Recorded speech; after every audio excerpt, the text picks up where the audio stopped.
ایک دفعہ میرے پاس 2 میاں بیوی آئے، دونوں بہت ہائی تعلیم یافتہ تھے، دونوں اونچے عہدوں پر تھے. تو شوہر کہتا ہے بیوی کی کہ جناب اس کو مجھ سے شکایتیں ہیں. میں نے بیوی سے پوچھا کہیے کیا کہنا ہے؟ کہنے لگا کہ مجھے سمجھ میں نہیں آتا ہے، جب یہ مجھ سے بات کرتا ہے تو انداز کچھ اور ہوتا ہے، جب اوروں سے بات کرتا ہے تو انداز کچھ اور ہوتا ہے، جب مجھے بولتا ہے تو کچھ انداز اور ہوتا ہے. اس کو اوروں سے زیادہ محبت ہے، مجھ سے نہیں، مجھ سے انداز اس کا بیہیویئر کچھ اور ہے.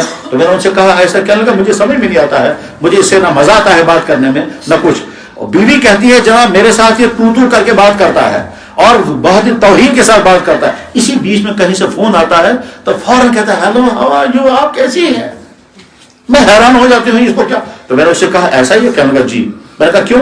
کہنے لگا مجھے سمجھ میں نہیں آتا ہے مجھے ان سے مزہ کیوں آتا ہے. میں نے کہا یہ بتائیے نکاح سے پہلے آپ نے کوئی غلطی تو نہیں کی ہے؟ تو سر نیچے کیا.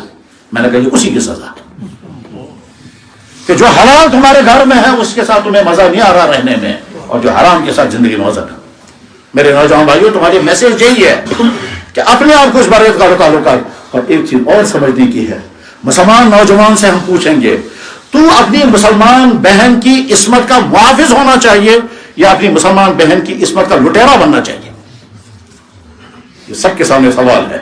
اور یہ سوال اس لیے ہے تمہارے کالجوں میں، تمہارے دفتروں میں، تمہارے کلاس روموں میں، تمہارے ہوٹلوں میں، تمہارے پارکوں میں، تمہارے گھروں میں کیا کیا ہوتا ہے، اس کی بنا پر تم سے یہ سوال ہے. تو اپنی جوانی کو بچاؤ اور یاد رکھیں کسی قوم کے مٹ جانے کا آغاز کہاں سے ہوتا ہے؟ جب کسی قوم کی جوان بگڑ جاتے ہیں اس قوم کے مٹنے کا آغاز شروع ہو جاتا ہے. میں نے اچھی طرح کتاب میں پڑھا اندلس سے مسلمانوں کا خاتمہ کب شروع ہوا تھا؟ جب مسلمانوں کے گھروں میں 2 چیزیں داخل ہو گئی تھی، شراب اور زناکاری.